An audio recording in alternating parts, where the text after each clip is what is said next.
नमस्कार, आप देख रहे हैं लोकोत्तर न्यूज। मैं हूं आपके साथ हर्षिता। आइए करते हैं खबरों से शुरुआत।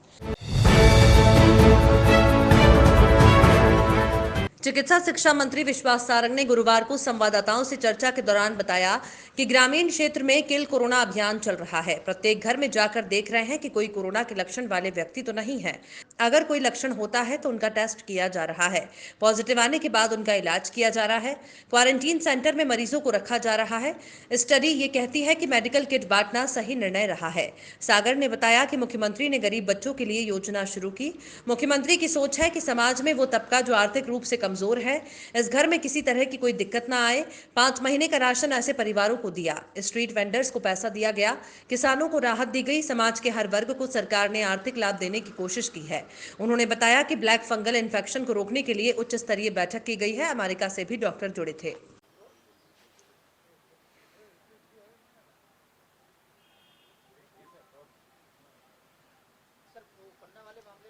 पन्ना जिले में जो मामला सामने आया है उसमें वहां के प्रशासन ने इस पूरे मामले में स्पष्टीकरण भी दिया है और घटना के बारे में पूरी जानकारी दी है।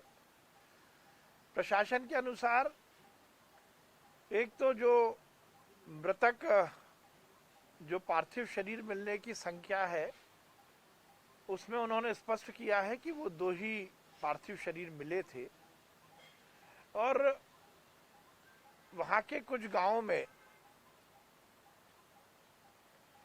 कुछ बीमारियों में जब मृत्यु हो जाती है तो उसमें इस तरह से जल प्रवाह की परंपरा है। उस परंपरा के तहत ही उन शवों को जल में नदी में प्रवाहित किया गया था।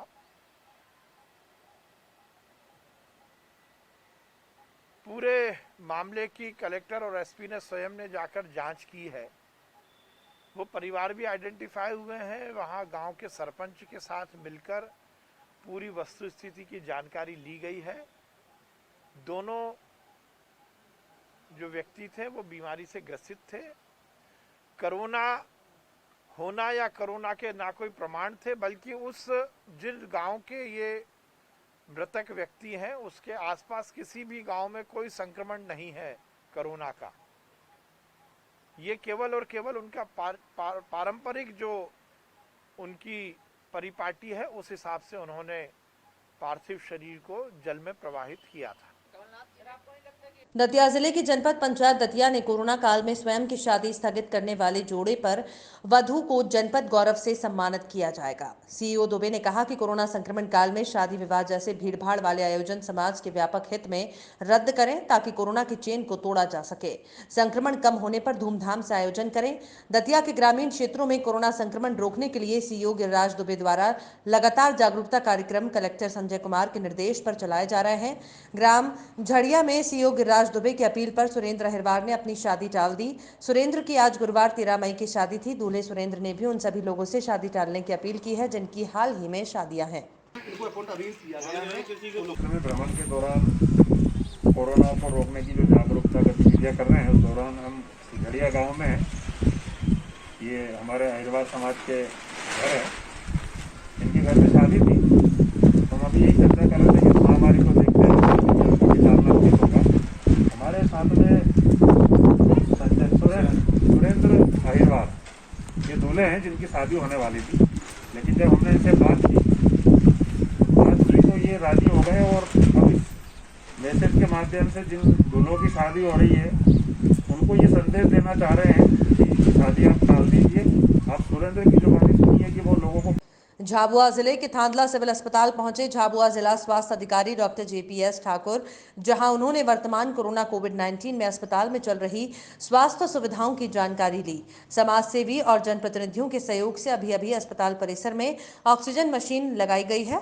उसको देखकर समाज सेवियों को धन्यवाद दिया और बताया कि 1 या 2 दिन में ऑक्सीजन मशीन चालू हो जाएगी। अभी मशीन का ट्रायल चल रहा है। मशीन चालू होने पर लगभग 30 बेड पर मरीजों को इससे ऑक्सीजन मिलेगी। वर्तमान में कोरोना संक्रमण वाले ऑक्सीजन लेवल जिनका कम है उन मरीजों को पहले पाइप लगाकर ऑक्सीजन सभी के बेड तक पहुंचेगी। अस्पताल में मौजूद BMO Anil Rathore, doctor Paraste, doctor भारतीय, डॉक्टर पंकज खेड़िया, अन्य डॉक्टर और स्टाफ नर्स आदि मौजूद रहे। स्वास्थ्य अधिकारी मौजूद है। सर ये बताइए कि ये यहाँ पे ऑक्सीजन प्लांट लगाया है समाज सेवी और तो जनप्रतिनिधियों ने। तो ये कब तक चालू हो जाएगा और इसके बाद यहाँ टीकाकरण बहुत धीमी गति से चल रहा था। सबसे पहले तो मैं समाज सेवियों को और जनप्रतिनिधियों को धन्यवाद देना चाहूँगा कि उनके सहयोग से हमारे यहाँ ये आपकी प्लांट लग गया है और ये 1 या 2 दिन में शुरू हो जाएगा। क्योंकि टेस्टिंग फेज में है, टेस्टिंग चल रही है और टेस्टिंग होने के बाद में ये 1-2 दिन में शुरू हो जाएगा। अच्छा सर, ये ऑक्सीजन कितने लोगों को मिलेगी इस प्लांट चालू होने के बाद? उसके बाद ये केवल कोरोना वालों को मिलेगी मरीज को या दूसरे सांस तकलीफ वालों इनको मिलेगी?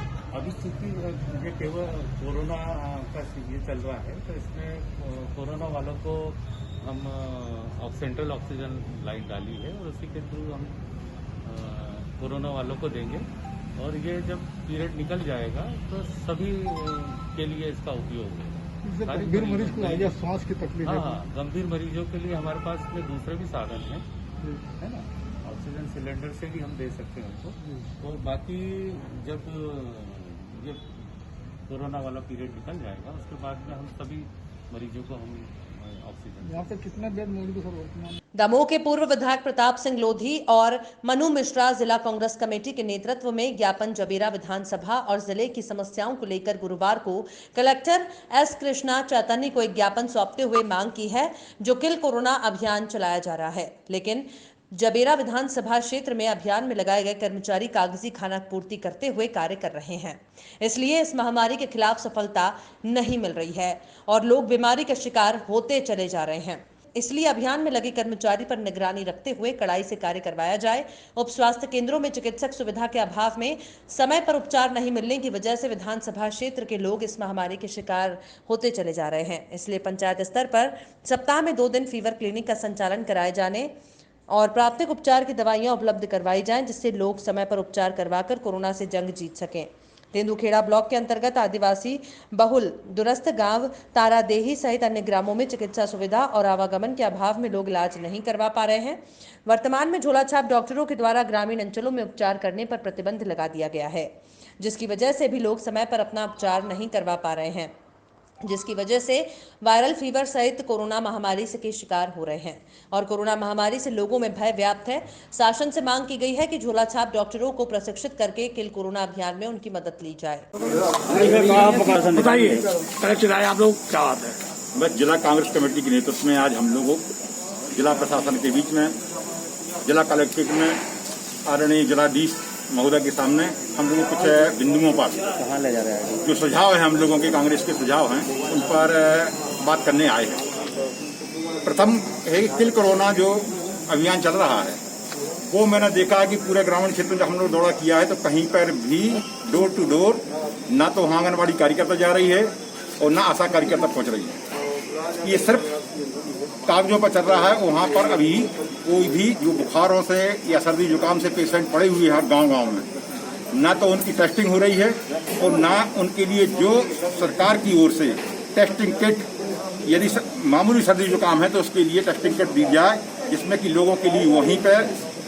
छतरपुर जिले में राजनगर नगर परिषद के सीएमओ जगदीश मिश्रा के निर्देशन में नगर परिषद स्थित विभिन्न वार्डों में जन जागरूकता के कार्यक्रम का आयोजन किया जा रहा है, जिसके अंतर्गत जागरूकता टीम लोगों के बीच पहुंचकर न सिर्फ लोगों को कोविड-19 से बचाव के लिए जागरूक कर रही है, साथ ही घरों में दिन भर कैद रहने के कारण जो मानसिक तनाव पैदा होता है उस तनाव को दूर करने के लिए भी अपने मनोरंजक अंदाज से सुमधुर बुंदेली गीतों के माध्यम से लोगों को रिझा भी रहे हैं। निश्चित रूप से नगर परिषद राजनगर के द्वारा आयोजित ये जन जागरूकता कार्यक्रम बेहद सराहनीय कार्यक्रम कहा जाएगा, जिसे नगर के लोग काफी पसंद भी कर रहे हैं और वाहवाही भी मिल रही है।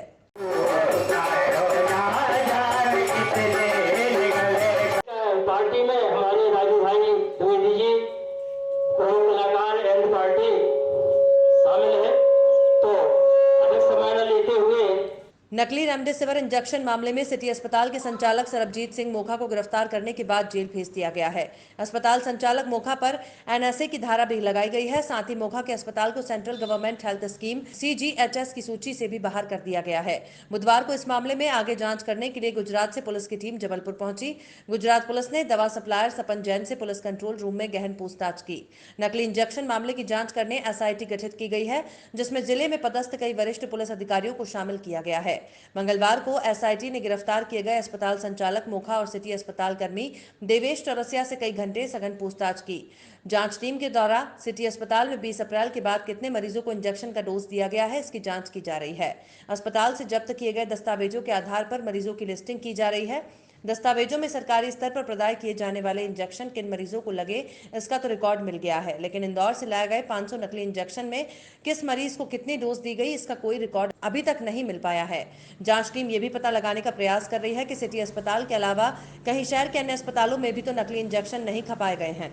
सिटी हॉस्पिटल के जो संचालक हैं मुखा, वो उनके विरुद्ध एनएसए की कार्रवाई की गई है और एनएसए में वो अभी जेल निरुद्ध हो गए हैं। जहाँ तक गुजरात की पुलिस टीम की बात है, उनका आज या कल में आने का है, संभवतः आज आने का है। तो जैसा वो इन्फॉर्मेशन शेयर करेंगे, जैसे पहले भी शेयर करते आए हैं, और जो उनको सहयोग यहाँ लगेगा वो हमारी पुलिस टीम उनको देगी और आगे विधिवत कार्रवाई करेंगे। सर अभी कुछ पूछताछ में पता केस से संबंधित जितने भी लिंक्स हैं, जो अगर गुजरात तक है तो हम वहाँ तक जा कर के इसका पूरा पर्दाफाश करेंगे। सर ये टीम कब तक जाएगी? अब जैसा अब आगे जैसे जैसे विवेचना प्रोग्रेस करेगी, जैसे जैसे हमें एविडेंस और सूत्र मिलेंगे, वैसे वैसे इस पर आगे कार्रवाई। खबरों में फिलहाल इतना ही। आप देखते रहिए लोकोत्तर न्यूज।